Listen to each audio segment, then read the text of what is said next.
What is up, guys? Eric here from Racer Man Fam, and today we're going to be doing a transmission flush in my 2004 Dodge Ram SRT10 with the 6-speed T56 transmission.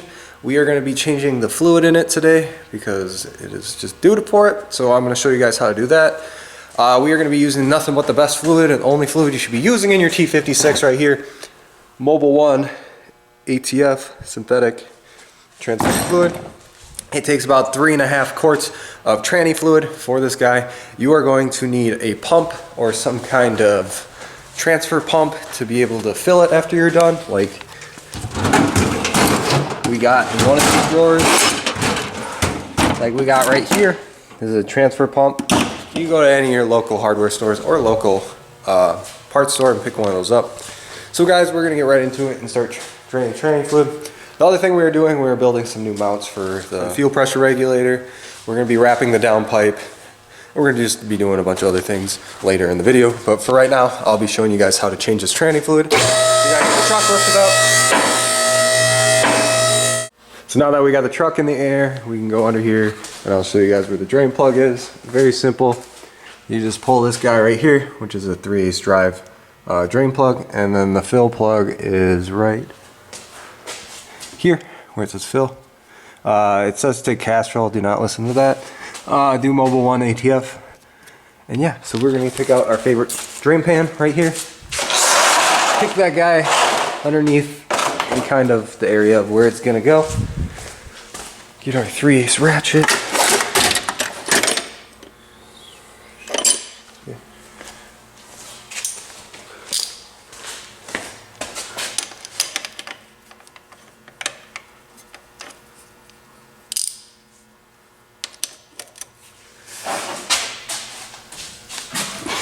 Maybe.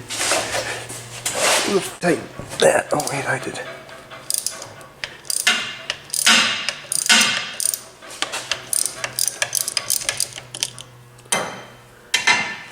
Alright, let's see if I got our pan somewhat lined up. Just like right there.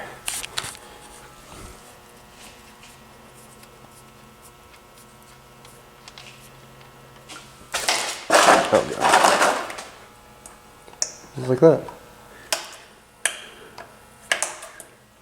Now we just let her drain for a while until it stops flowing, put our plug back in, and then go right to this guy, take this plug out, and start filling her up with our transfer pump. So we're gonna let this drain.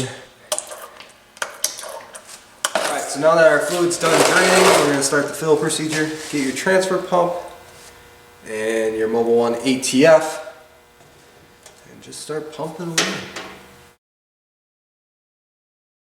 It starts cheeking it out.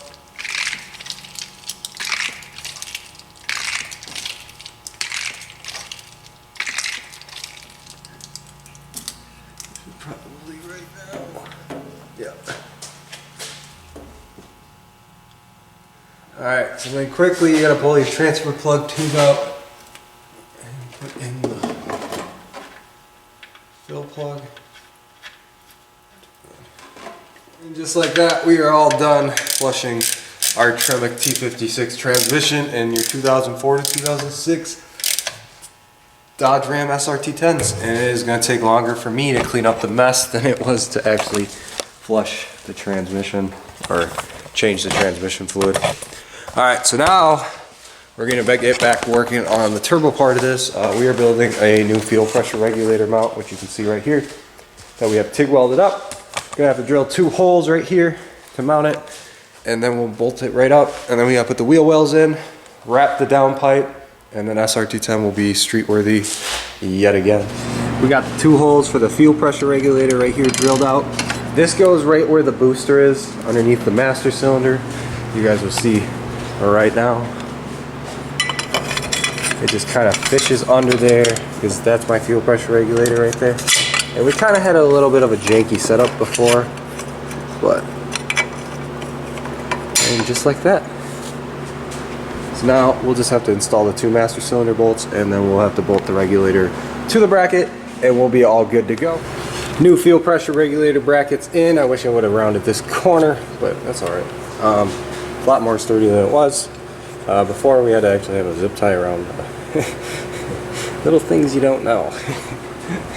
So yeah, that we got the wheel well back in over here, and over here we got the downpipe out.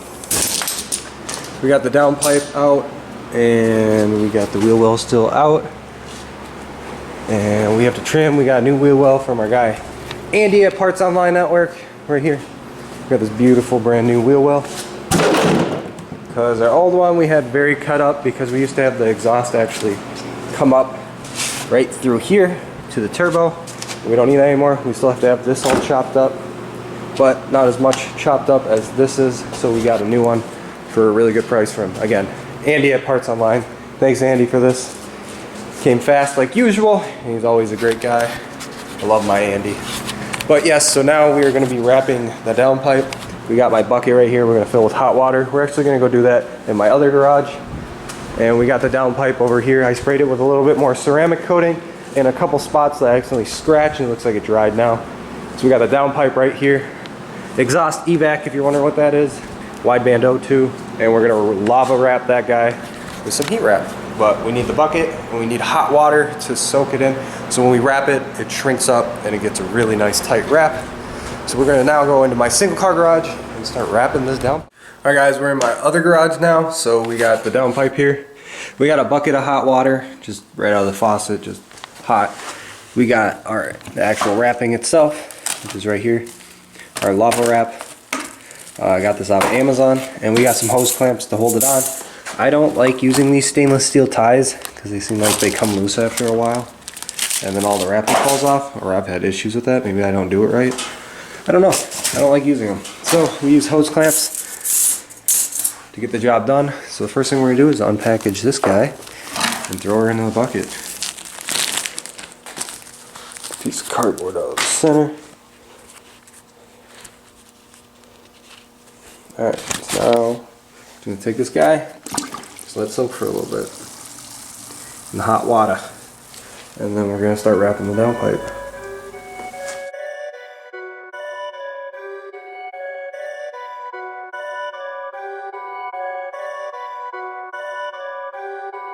Perfect.